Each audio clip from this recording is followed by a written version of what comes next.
Trey, what's your weight right now, and how would you say you're handling it, and how does it compare to what you were at the end of last year? Well, right now, got on the scale this morning actually, 245.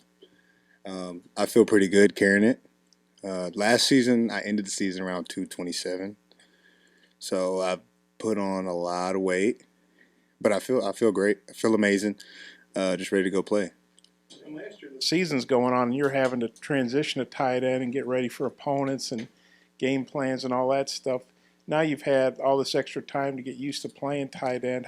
How much different is it? How much better are you at tight end, do you think you were when you're having to basically learn it on the run last year? Last year was definitely hard.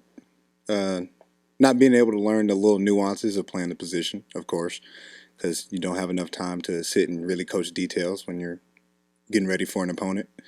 But going through the summer and spring, part of the spring, just really learning how to block the ends, the footwork that you have to do, the hand placement, the striking, just all the little details that make you so much better than just being raw strength and just playing on athleticism. So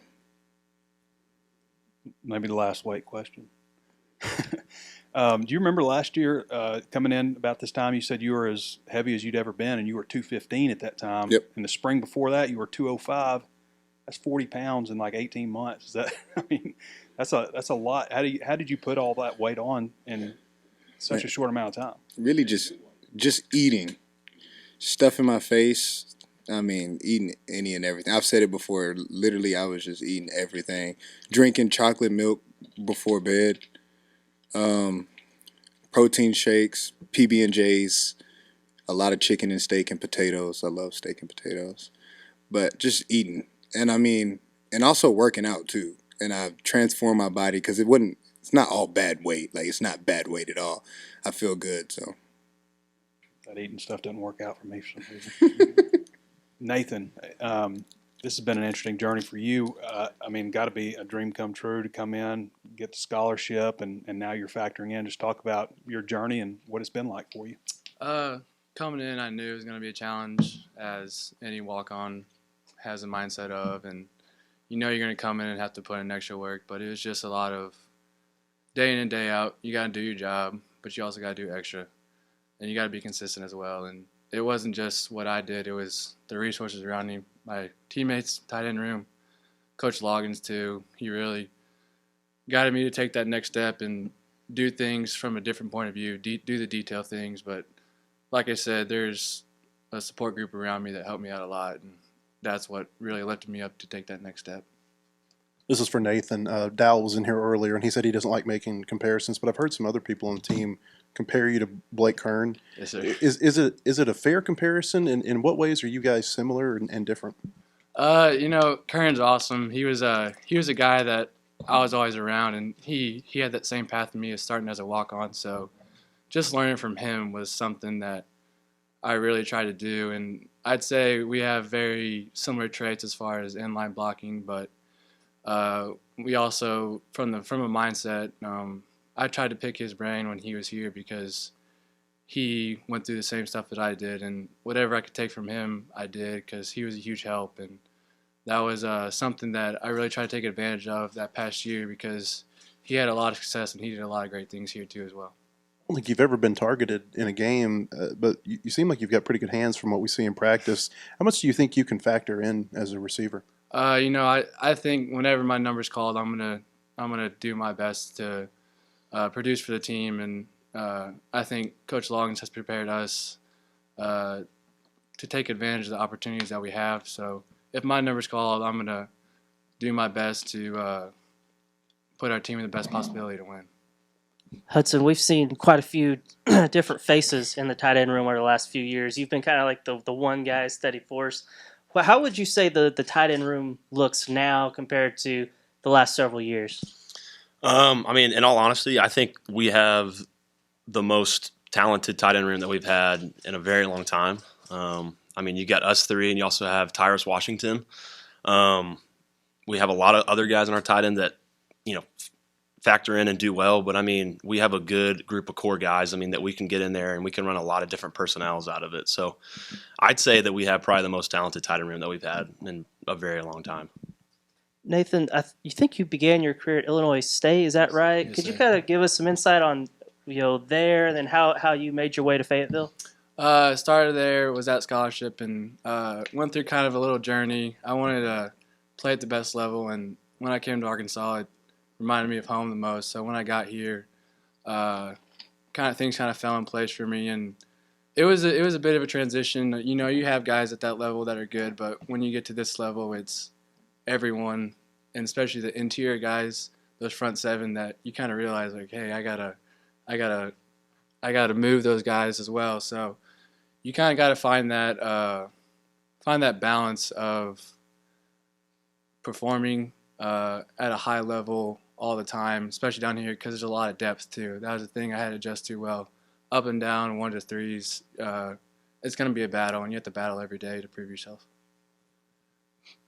This is for all three of you, really. I've talked to recruits about Dow, how he is as a recruiter and stuff, but you guys were all here when he came here. Talk about how he is as a coach, playing for him out there and learning from him on the field.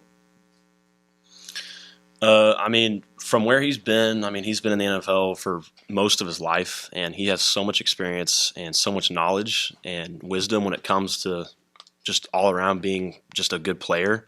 That he's come in our room and he has been such a useful resource for us in all things. I'd say that our tight end room has become extremely talented. You know, like I said earlier, because of Coach Loggins. You know, we all have the talent. It's just he has given us a better work ethic and he's given us a better way of playing tight end, being a blocking tight end on top of being a receiving tight end and all that. So. Coach Loggins, it's funny because he'll point out stuff that I never really realized about football. He'll point out because he has 17 years or so experience in the NFL, and he'll say stuff in meetings where I'm like, I don't know why I never noticed this, but it's those little details that he points out that really makes you think during a play. It's like squeeze my knees, keep my elbows in. These little details that he provides us that show up on tape. So I think just taking those little details from the experience he has is what is going to what has elevated our tight end room. Well, since y'all talked about football, I'm going to talk about some other stuff. But I think, like, the biggest thing, he's a really great guy, man. Like, if you call him, he'll answer the phone. It doesn't matter what time it is. And if he doesn't answer the phone, he'll text you and be like, what's up? And, I mean, you can talk to him about literally anything. Pick his brain about just life in general, and he'll give you some great knowledge. He's just a well-rounded guy, loves his room, loves his players, treats them all the same, doesn't really have favorites. He just loves all his guys, and I really appreciate him. If I go along that, I think he does a great job. I don't know what they think of finding that balance between football and just relationships. He makes you want to come into the meeting room and want to come in and enjoy those meetings. So, yeah, Hudson. I guess just 3 days. Just how has it gone for you, and what did you come into camp wanting to accomplish or get done to take the next step? Yeah, that first day, I was struggling a lot with some breathing problems. I have asthma, and I was struggling to breathe, and so that was kind of a challenge. But these past 2 days, I've come out and I've been able to finish practices and been able to do good. But I think coming into camp, I think one of my main things is I wanted to be a team player and I want to do whatever I could, whether that's playing tight end, being a special teams player or being both. I want to do whatever I can to help the team because I'm an Arkansas guy. I've been here. I've lived in Arkansas for, 12, 15 years. I'm not originally from here, but my whole family's from here. So, I love the state. I love the Razorbacks. I've loved them my whole life. And so, I want to do whatever I can to help us win a championship. Nathan, when you decide you wanted to, move up a level, not saying not good ball at Illinois State, but it's a different from 1AA to 1A. Who all did you consider, and why did you ultimately pick Arkansas? When I was going through that process, it was a little different because it wasn't like I was being recruited. I kind of had to reach out. I was going to K-State, staying home somewhere in Missouri, or I was looking to visit in Memphis. But when I came to Arkansas, like I said, it was it was reminding me of home. I kind of saw something hidden here that I didn't really think a lot of people saw. I thought it was a hidden gem, and just the pride of Arkansas has, like, all they have here is a Hogs. What I know, looking outside in, I started to realize if I can go somewhere where everyone's going to support you all the time, it's somewhere I'm going to be, because they're going to lift you up all the time. They're going to want to make you reach the most potential you have. And then Hudson, you played tight end. Like when was the first year? How old were you when you started playing tight end? Gosh, you know, I didn't play tight end whenever I was in high school. So I think when I came in 2019, well, I never was like a real tight end. I mean, I'd say my first time playing true tight end was when I came here in summer of 2019, which seems like forever ago now. Now that, you know, COVID and everything's happened, it just feels like it's been 10 years. As a guy who's, you obviously have more tight end reps than Trey does. So how do you think he's done? I mean, this may be hard because you're sitting next to him, but No, how would you say he's done in his evolution from wide Be receiver? brutally to tight end? honest. No. Trey has done a fantastic job of moving to tight end. You know, a lot of guys can move positions and take it, you know, like, you know, the coaches don't want them to do well. You know, the coaches are, you know, trying to push them out or anything, but Trey has handled it very well. He's come in our room and he's been a great leader. He's put on the weight, and not only, you know, the weight, but he's put on good weight, and he looks good. He looks fast. He looks faster, honestly.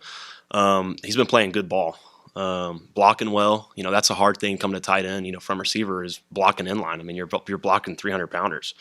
But Trey's done a good job. And I just want to say Bax has done a good, you know, Bax has been with me since I've been here.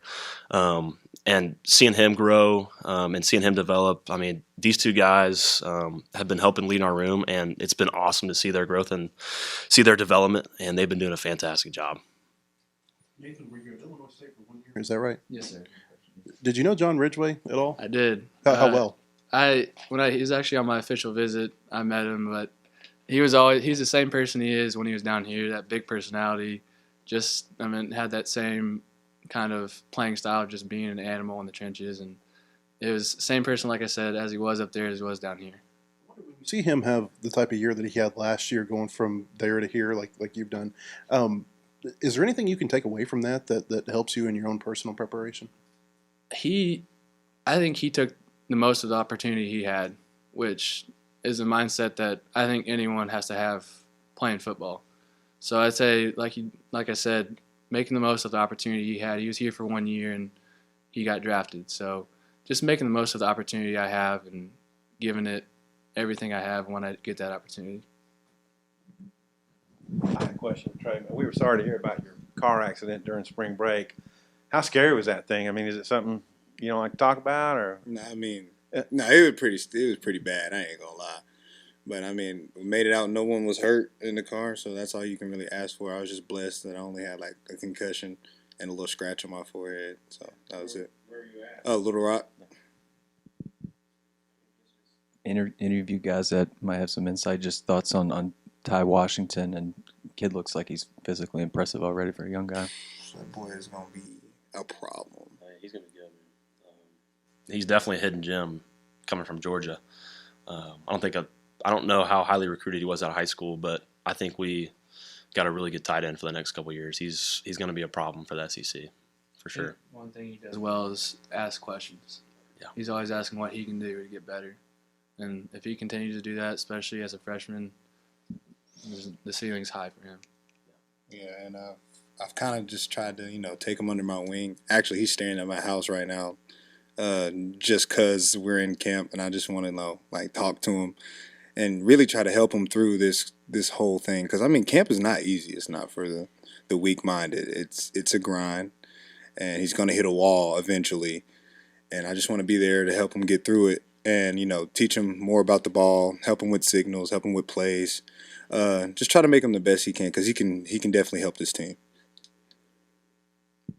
Nathan, you're on scholarship at Illinois State. You come here as a walk-on. How big a deal was it to get a scholarship at an SEC school?